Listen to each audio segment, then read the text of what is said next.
Boss, ಹೇಗಿದ್ದೀರಾ? ನೋಡ್ತಿದ್ದೀರಲ್ಲ, ಈ ಜಾಗ ಮುಂಚೆ ದಂಡಕಾರಣ್ಯದ ಭಾಗವಾಗಿತ್ತು.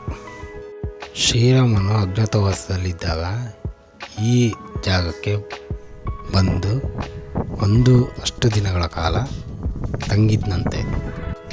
ಅಲ್ಲದೆ ಈ ಜಾಗದಲ್ಲಿ ತಂಗಿದ್ದರಿಂದ ಇದಕ್ಕೆ ರಾಮನಗಿರಿ ಅಂತ ಕರಿತಾ ಇದ್ರು. ಇವಾಗ ರಾಮಗಿರಿಯಾಗಿ ಬದಲಾಗಿದ್ದಾರಲ್ಲ, ಇದೇ ರಾಮಗಿರಿ ಬೆಟ್ಟ.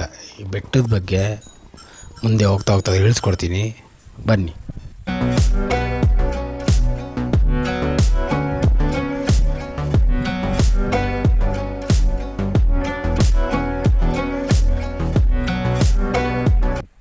ಈ ಬೆಟ್ಟ ಹತ್ತುವಾಗ ನಿಮಗೆ ಬಲಗಡೆ ಸಿಗೋದು ಬಸವಣ್ಣನ ಗುಡಿ. ಇದೇ ನೋಡಿ ಆ ಗುಡಿ.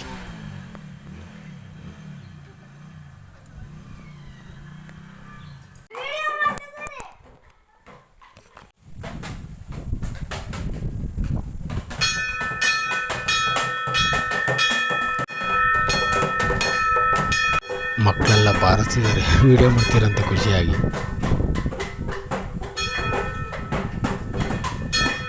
ಸ್ವಲ್ಪ ಮುಂದಕ್ಕೆ ಹೋದರೆ ಎಡಗಡೆ ಬಂದರೆ ಗಣೇಶನ ಗುಡಿ ಅಥವಾ ಗಜಾನನ ಗುಡಿ. ನೋಡಿ, ಗಜಾನನ ಅಥವಾ ಗಣೇಶನ ದೇವಸ್ಥಾನ. ಇಲ್ಲಿ ಒಟ್ಟು 323 ಮೆಟ್ಲಿದ್ದಾವೆ. ಹತ್ಕಂತ ದೇವಾಲಯದ ಬಗ್ಗೆ ಹೇಳ್ತೀನಿ, ಬನ್ನಿ. ಹೀಗೆ ಹತ್ಕೊಂಡು ಬಂದರೆ ಸ್ವಾಮಿಯ ಪಾದಗಟ್ಟೆ ಸಿಗುತ್ತೆ. ಇದೇ ನೋಡಿ ಪಾದಗಟ್ಟೆ. ಇದು ನೋಡ್ಕೊಂಡು ನಾವು ಮುಂದುವರೆಯೋಣ.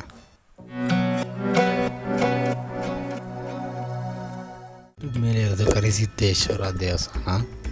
ಕರಿಸಿದ್ದೇಶ್ವರ ಅಂತ ಹೆಸರು ಯಾಕೆ ಬಂತು ಅಂದರೆ, ಹಿಂದೆ ಹೈದರಾಲಿ ಬಾಗೂರು ಪಟ್ಟಣ ಆಕ್ರಮಣ ಮಾಡೋಕ್ಕೆ ಬಂದಾಗ ಅವನ ಪಟ್ಟದ ಆನೆ ಇಲ್ಲಿ ಸತ್ತೋಯ್ತಂತೆ.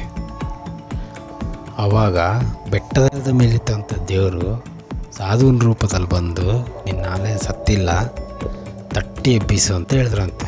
ಅವಾಗ ಹೈದರಾಲಿ ತಟ್ಟಿ ಎಬ್ಬಿಸಿದಂತೆ. ಅವಾಗ ಸತ್ತಿದ್ದ ಆನೆ ಬದುಕ್ತಂತೆ. ಹಂಗಾಗಿ ಆನೆ ಬದುಕಿಸಿರೋದಕ್ಕೋಸ್ಕರ ಆ ದೇವರಿಗೆ ಕರಿಸಿದ್ದೇಶ್ವರ ಅಂತ ಹೆಸರು ಬಂತು.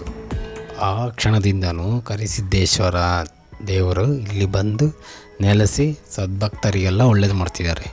ಪ್ರತಿ ವರ್ಷವೂ ಬಾಳೆಹಣ್ಣಿನ ಪರಿಷೆ ನಡೆಯುತ್ತೆ. ಜಾತ್ರೆ ತುಂಬ ವಿಶೇಷವಾಗಿರುತ್ತೆ.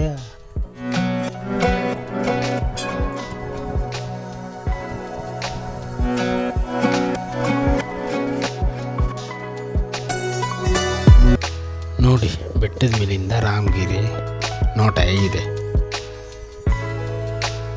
ಸ್ವಾಮಿಯ ಮುಖ್ಯ ದ್ವಾರ.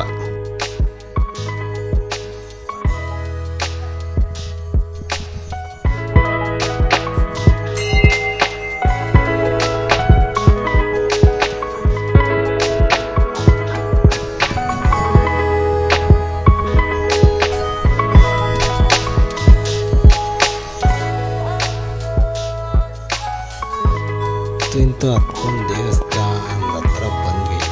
ಬನ್ನಿ ಸ್ವಾಮಿ ದರ್ಶನ.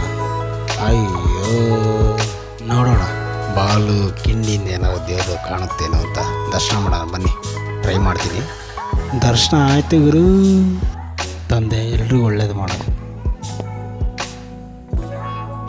ಮೇಲಿರೋ ಕರಿಸಿದ್ದೇಶ್ವರ ಗುಡಿ ಒಂದೇ ಅಲ್ಲ, ಅದ್ರ ಪಕ್ಕ ಸ್ವಾಮಿ ವೀರಭದ್ರಗುಡಿ ದೇವಸ್ಥಾನವೂ ಇದೆ. ಅದನ್ನು ತೋರಿಸ್ತೀನಿ, ಬನ್ನಿ. ನೋಡಿ, ವೀರಭದ್ರೇಶ್ವರ ಗುಡಿ ಅಥವಾ ದೇವಸ್ಥಾನ. ವೀರಭದ್ರೇಶ್ವರ ಮೂರ್ತಿ ನೋಡಿ ಕಾಣ್ತಾ ಇದೆ.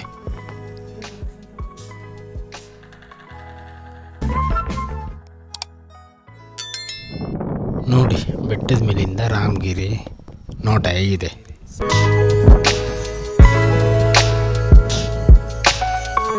ನಮ್ಮ ವಿಡಿಯೋ ನಿಮಗೆ ಇಷ್ಟ ಆಗಿದ್ರೆ ಲೈಕ್ ಮಾಡಿ, ಸಬ್ಸ್ಕ್ರೈಬ್ ಮಾಡಿ, ಮರಿಬೇಡಿ. Thanks for